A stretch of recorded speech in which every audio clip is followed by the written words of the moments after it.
Hola, buenas tardes. Hoy vamos a desarrollar el encuentro número 11 en este segundo cuatrimestre. Vamos a seguir trabajando con los planteos de Boas, que es nuestro autor central, el más importante, el articulador de la materia. Y en esta clase lo que vamos a trabajar son la selección de capítulos del libro Cuestiones Fundamentales de Antropología Cultural. Allí van a encontrarse con una selección, que son los capítulos 8, 9, 10 y 12. Yo les preparé a su vez un pequeño escrito, donde van a encontrar los aspectos más centrales, más salientes, y una guía de lectura, que no es una guía para entregar, sino más bien para que ustedes se puedan ir orientando mejor en el seguimiento y en la sistematización de los materiales. Así que, bueno, cuentan con todos esos elementos para que puedan hacer una comprensión más precisa de lo que aparece aquí.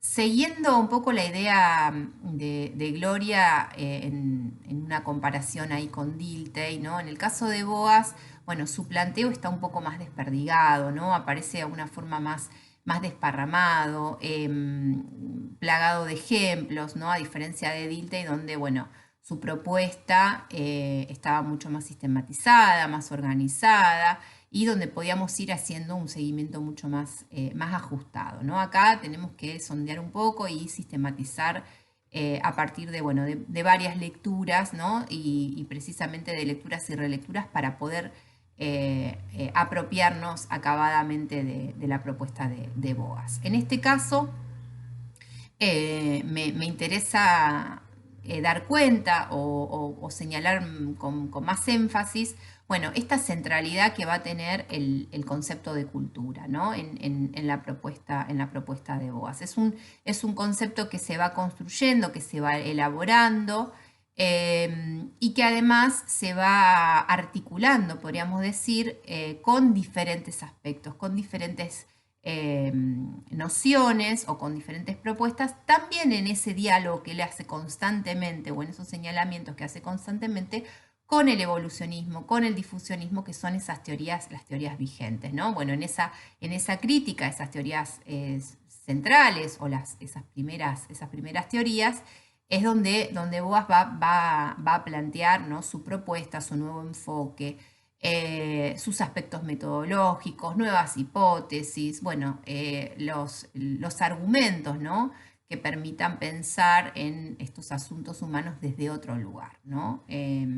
Así es que el concepto de cultura ahí asume, digamos, ese carácter de alguna manera central, pero siempre en diálogo y en referencia a otras nociones. Así, por ejemplo, en el capítulo 8, donde hay un debate, ¿no? En relación a estas clasificaciones que se van haciendo, esta relación que se va dando entre raza, lenguaje y cultura, ¿no? Y en una serie de estudios con, digamos, aparentemente científicos, ¿no? Estas clasificaciones que pretenden articular, sellar, ¿no? Estos desarrollos, tanto del tipo físico, como él lo menciona, ¿no? El tipo racial, y esa correspondencia que va a haber entre estos tres elementos, ¿no? Esas clasificaciones que pretenden establecer que hay una correspondencia estrecha entre desarrollo de un tipo físico o un tipo racial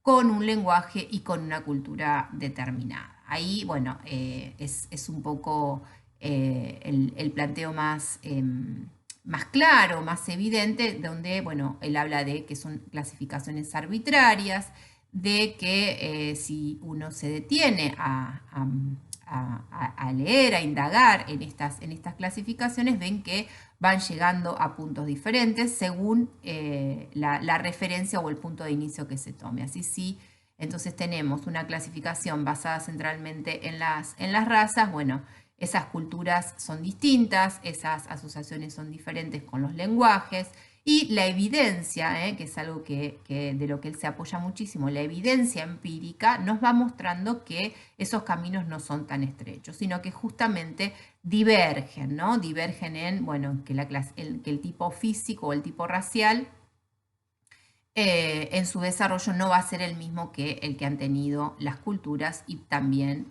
las lenguas, ¿no? Esto, por supuesto, va marcando diferentes niveles de variabilidad, dice Boas. Con lo cual, no podemos hablar de que haya un desarrollo estrecho y que se correspondan estos tres elementos a una misma línea, ¿no? Esta idea de, bueno, propia del evolucionismo, ¿no? De poder marcar un esquema de desarrollo de la humanidad donde todos los elementos se ajusten a ese hilo, ¿no? A ese camino. Por ende, es donde él ahí empieza a desentrañar que en realidad es, bueno, en los fenómenos culturales donde nosotros debemos situar el análisis de los asuntos humanos, ¿no? Donde es ahí donde encontramos, dice él, mayores divergencias, mayores variabilidades, ¿no? Ese énfasis que va a dar a la diversidad en detrimento de los aspectos comunes, ¿no? O de aquello que permanece o pervive en diferentes culturas.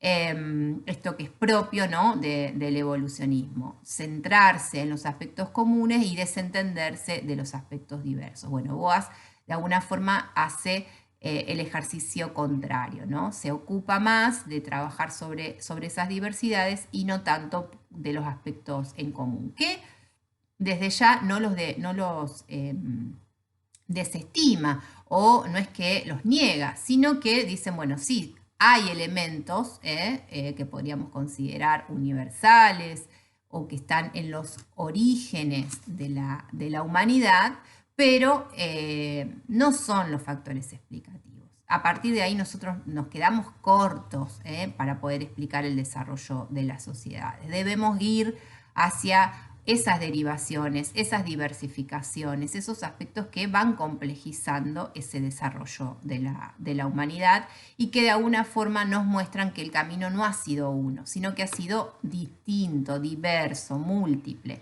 que las sociedades y que las culturas se han movido por caminos diferentes, tanto en los estadios como en sus procesos de lo simple a lo complejo, bueno, una serie de aspectos. Pero retomando un poco el trasfondo del el concepto racial, es donde, bueno, él lo desestima, no lo cree necesario, va a haber otros trabajos que van a profundizar mucho sobre esta noción, pero de alguna forma lo que nos interesa es que ese argumento para Boas es débil, ¿no? No tiene evidencia que lo sustente, por ende abona, ¿no? a este desarrollo o este estudio de los procesos culturales.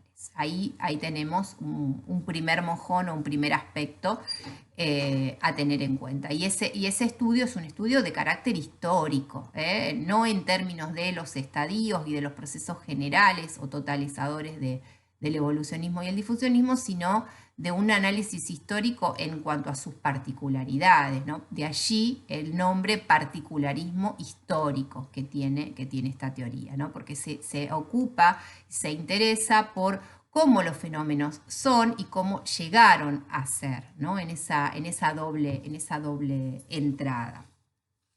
Ahí tenemos estas dos nociones, ¿no? Después aparece también en el capítulo 9, ¿no? el papel de la conducta. Ahí es algo que ya centrados o ubicados en el análisis de la cultura, bueno, cómo la cultura es, cómo ha llegado a ser, cómo se configura en esa particularidad, bueno, ahí aparece este lugar de la conducta.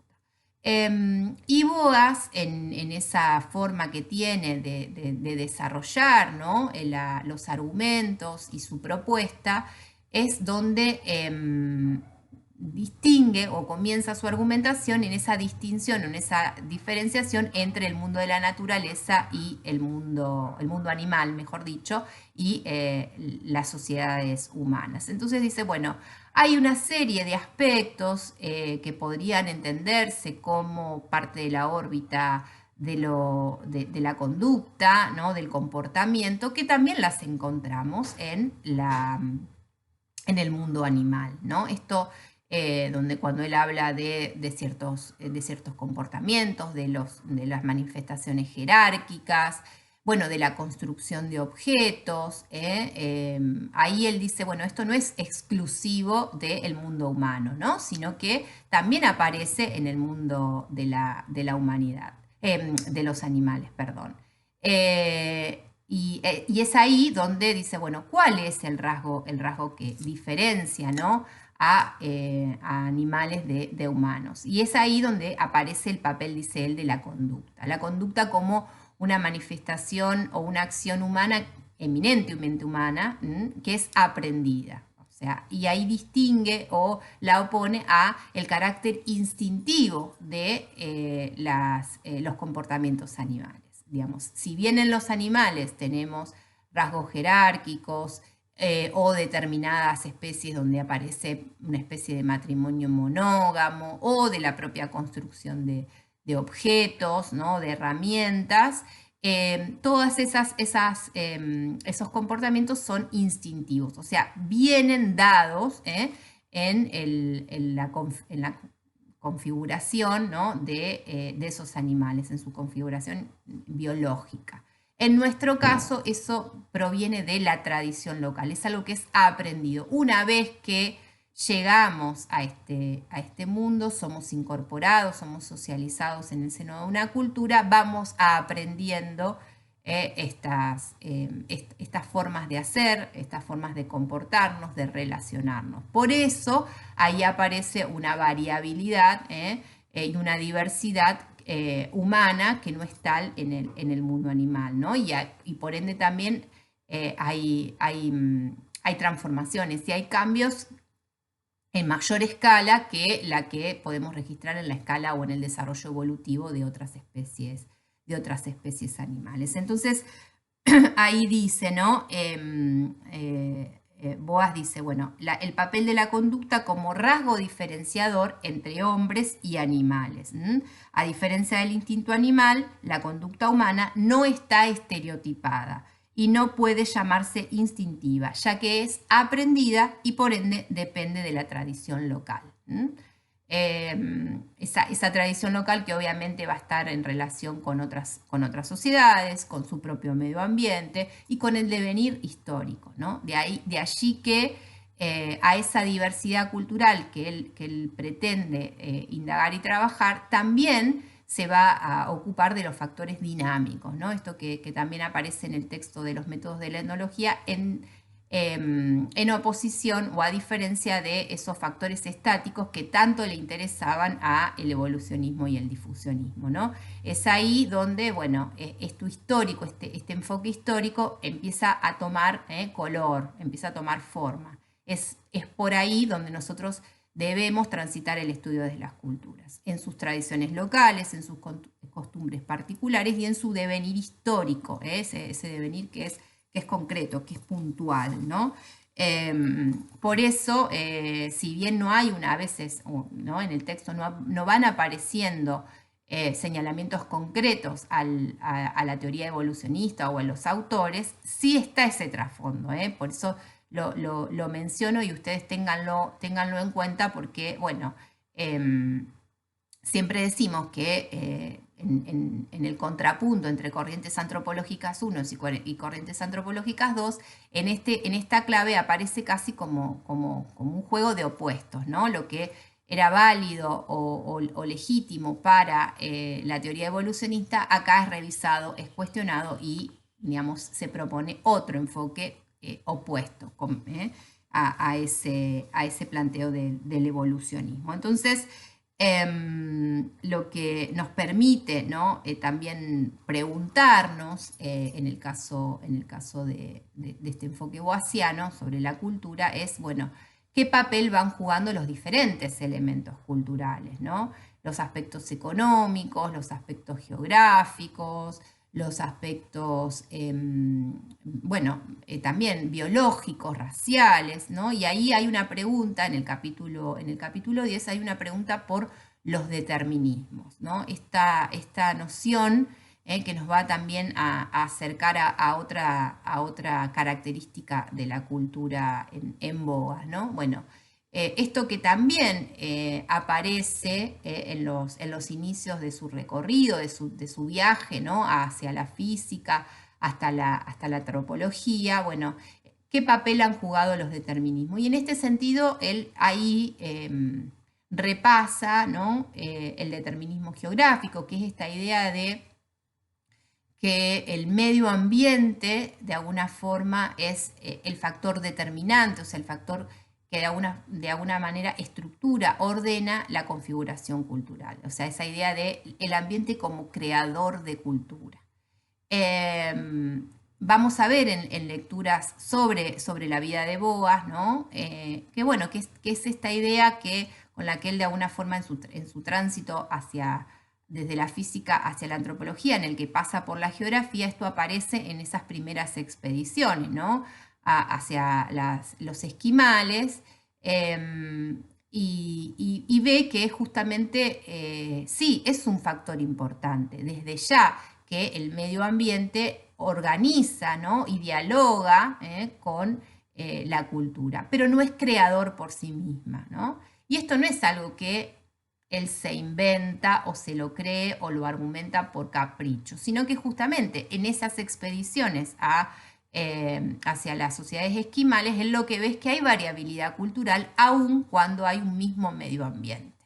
Y en este caso un medio ambiente de tal extremo, digamos, ¿no? Donde hay, bueno, nieve y hielo por doquier. Ahí, dice, él va encontrando variabilidades culturales. Entonces, el ambiente es un factor a tener en cuenta, pero no es un factor creador por sí mismo de cultura, porque si no, si esto fuera así, si esa hipótesis fuera válida, lo que encontraríamos sería la misma configuración cultural en el mismo, digamos, al mismo tipo de ambiente geográfico, y esto no es así.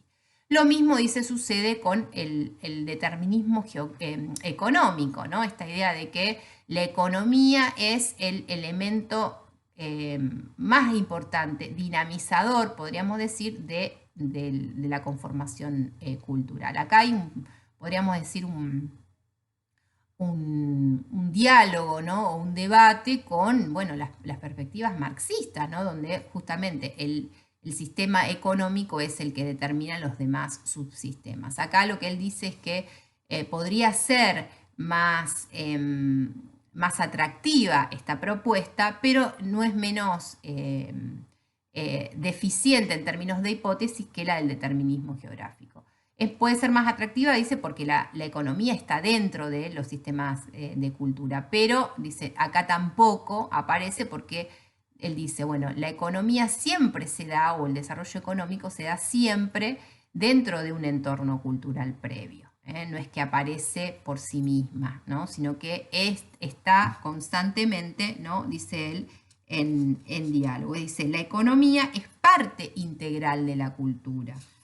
No obstante, dice, las condiciones económicas operan siempre sobre una cultura preexistente y por ende dependen de otros aspectos de cultura, ¿no? Acá tenemos esta dimensión que nos va acercando a esa idea del carácter estructural. Bueno, y finalmente el aspecto biológico, que es lo que veníamos trabajando en relación a la concepción de raza, por supuesto que tampoco va a decir es determinante. Acá tenemos también sobradas evidencias de que estos aspectos transitan por carriles diferentes, por procesos de desarrollo distintos, y que el tipo físico, el tipo biológico, no nos constriñe, dice él, a un tipo cultural o a un desarrollo cultural específico, ¿no? La posición racial de un individuo no obstaculiza su participación en la civilización moderna. Por ende, este argumento también es injustificado. No hay evidencia, no hay una hipótesis sólida que permita dar cuenta de esto. Y constantemente ustedes lo van a ver en el momento en el que lean el material. Los capítulos están plagados de ejemplos, de otros estudios, de otras investigaciones, que puede resultar a veces un poco pesada la lectura o reiterativa, pero viene bien tenerlos claros, poder apreciarlos, poder releerlos, porque son justamente los argumentos de los que el autor se vale para tener en cuenta su propuesta en concreto. Es un poco ese trabajo tan minucioso que va haciendo Boas de construir los argumentos en función de la evidencia empírica, ¿no? de investigaciones propias como de otros autores. Entonces, abre ahí la pregunta, bueno, si no hay un determinismo, ¿no? Si no hay un factor único que explique a determinada cultura, bueno, ¿cómo la explicamos? ¿A partir de qué procesos? Y entonces él dice, la cultura es más bien el resultado de innumerables factores de acción recíproca, ¿no? En este sentido aparece acá ese carácter estructural que decimos de su concepto de cultura, porque justamente son la combinación de estos elementos la que nos permite dar cuenta de esa particularidad cultural, de dar cuenta. Entonces, ahí cobra nuevamente fuerza, cobra vida, podríamos decir, su propuesta de trabajar sobre las culturas en sí mismas, de dar cuenta de sus procesos históricos, de sus procesos dinámicos en términos de la difusión, de la integración de los fenómenos, de los elementos culturales, para poder trabajar sobre esa trama, ¿no? que le da sostén o que le da entidad a una cultura en particular. Él escapa justamente a esos esquemas totalizadores, escapa a esas leyes tan generales, entiende que son instancias que vendrían en una etapa posterior a un conocimiento más preciso, más exhaustivo de cada una de las culturas. Se interesa justamente por indagar en cómo se han ido desarrollando, cómo se han ido transformando, cómo han ido resignificando determinadas cuestiones para, de alguna forma, a partir de toda esa complejidad, después sí llegar, podríamos decir, en un futuro, a posibles leyes o posibles generalizaciones. Todavía, dice él, la evidencia o el estado, ¿no?, de las investigaciones no nos permite desarrollar estos planteos tan generales. Debemos primero trabajar sobre lo concreto, lo específico, para después sí poder ir hacia lo macro, hacia lo más general, ¿no? Por eso también es donde él va a argumentar en contra de ese movimiento del desarrollo, ¿no?, de lo simple a lo complejo. Él dice que, bueno, esta dinámica, ¿no?, o esta línea no siempre es así, que ha habido evidencias que nos muestran que el camino es el inverso, que en sociedades primitivas encontramos sistemas sumamente complejos, religiosos, matrimoniales, en la propia lengua, y que no se corresponden con otros elementos que darían cuenta de cierta simplicidad. Entonces, ese camino de lo simple a lo complejo, que tanto insistió el evolucionismo y el difusionismo, no es tal, ¿no? No hay tampoco tantas evidencias. Por eso, y nuevamente, ahí abre a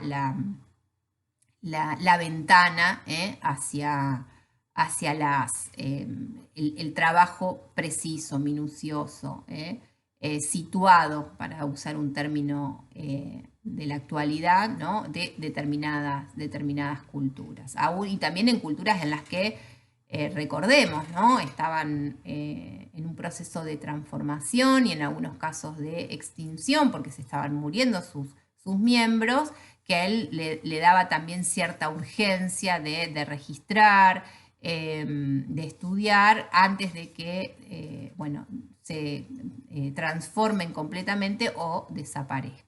Así tenemos un poco este panorama que, bueno, vamos a tratar de cerrar en el siguiente video.